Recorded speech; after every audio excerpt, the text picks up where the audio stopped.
Hi everyone. So today for our story, we're actually going to be looking at a parable. And a parable is something which it kind of teaches us a lesson. It's a story from a long time ago that teaches us a lesson. And today this is all about talents.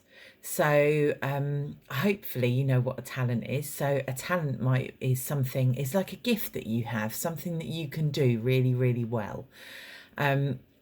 So, for example, you might be really good at dancing or really good at football, or you might be a really good listener, or you might be really good at cooking. So, it's something that you can do really, really well. So, for our story today, it starts with a rich man. And this rich man was planning to go on a trip.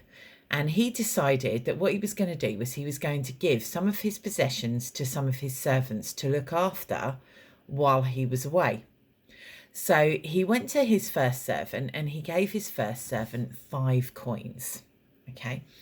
And then he went to his second servant and he gave his second servant 3 coins.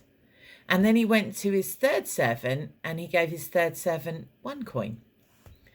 And it didn't matter that he gave them different amounts of coins because they were all important. So it didn't matter that one had 5 and one had 1 and one had 3. It didn't matter because they were all important. So he went off on his trip, and then the first servant who he'd given 5 coins to, he decided to go out and he used those coins and he made 5 more coins. So he had 5 coins given to him and then he got another 5 coins. So he ended up with 10 coins, which is brilliant. So the next servant who he'd given 3 coins to, servant number 2, who he'd given 3 coins to, he went out and he decided he was going to use those coins, and he did lots of things with those coins and he managed to earn another 3 coins. So he had his 3 coins that were given to him by the rich man, and he earned another 3 coins, okay, by doing work with them, which is brilliant. So he ended up with 6 coins.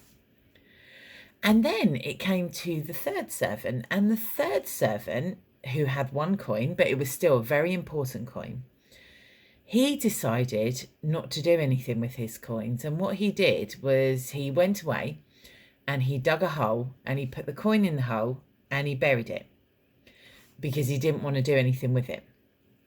I think maybe he was afraid of losing it. I don't know. We'll maybe find out in a bit. But yeah, he buried it.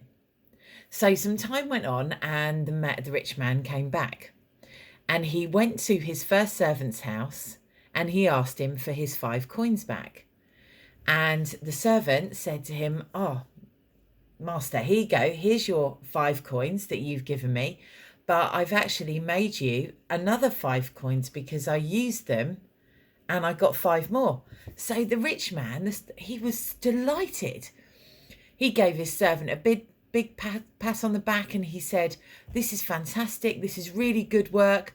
I want to invite you to celebrate with me tonight. Let's have a party." And the first servant was delighted.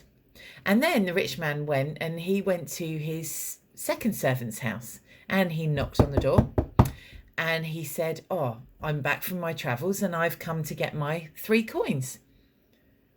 And the servant looked at him and he said, "Oh, okay, master, this is really, really good. I've got your 3 coins and I've made you another 3 coins because I did some work with these and I used them and I got another 3. So here is 6 coins." So the rich man, again, he was delighted. He gave his servant a big hug and he said, "You are such a good and faithful servant. Thank you so much. I'm delighted. Why don't you come and celebrate with us tonight? Let's have a party." And then he went to the third servant's house. I wonder what his reaction's going to be like. He was really happy, wasn't he, with the first 2 because they'd used the coins and they'd made more coins. I wonder what his reaction's going to be with this servant. Possibly not as happy. And he went to his house and he knocked on the door, and the servant opened the door and he saw his master, and I think straight away he could tell by the look on his face. And the rich man said to him, "I've come to get my coin." And I think by this time he was probably expecting the servant to say, "Oh, well, master, here's your coin And I used it and I've made you another coin. So here's 2 coins instead of the one that you gave me. But he didn't. He said, Master, I know that you're a stern man and I was afraid of losing the coin. So I buried it and I didn't use it and I didn't do anything with it. So I just buried it and now I've dug it up and here it is back for you. Here's your 1 coin. And this made the rich man really angry. He said, you've done nothing. I've given you this coin and you did nothing with it. So you haven't used it. You could have used it and you could have got another coin, but you haven't. You buried it and you hid it away. And he thought this was a big waste and he was quite cross with the servant. And he said, you didn't even take it to the bank and put it in the bank and you could have got some interest on it while I've been away. So he was a bit annoyed with the servant. And he said to him, you've wasted it. You've wasted this opportunity that I've given you and you've wasted this coin. So what does this story teach us? Well, what this story teaches us is that God gives us gifts as well. Just like the rich man, he gave some of his possessions. He gave his coins, didn't he, to his servants. And they went out and they used them and they used them to do work with and they grew. And if you think about it, our talents are like that because God gives us talents. He gives us talents. He gives us things that we're good at. Now, sometimes it takes us a little while to find out what those things are that we're good at. Sometimes it's not obvious straight away. And you think, oh, I'm really, really good at such and such. I'm really, really good at cooking, or I'm really, really good at listening, or, I'm good at dancing, or, it could be anything. But he gives us talents. And what he wants us to do is he wants us to go out into the world and he wants us to use those talents because they are a gift. They're a gift from God. And if we don't use those talents, they waste away.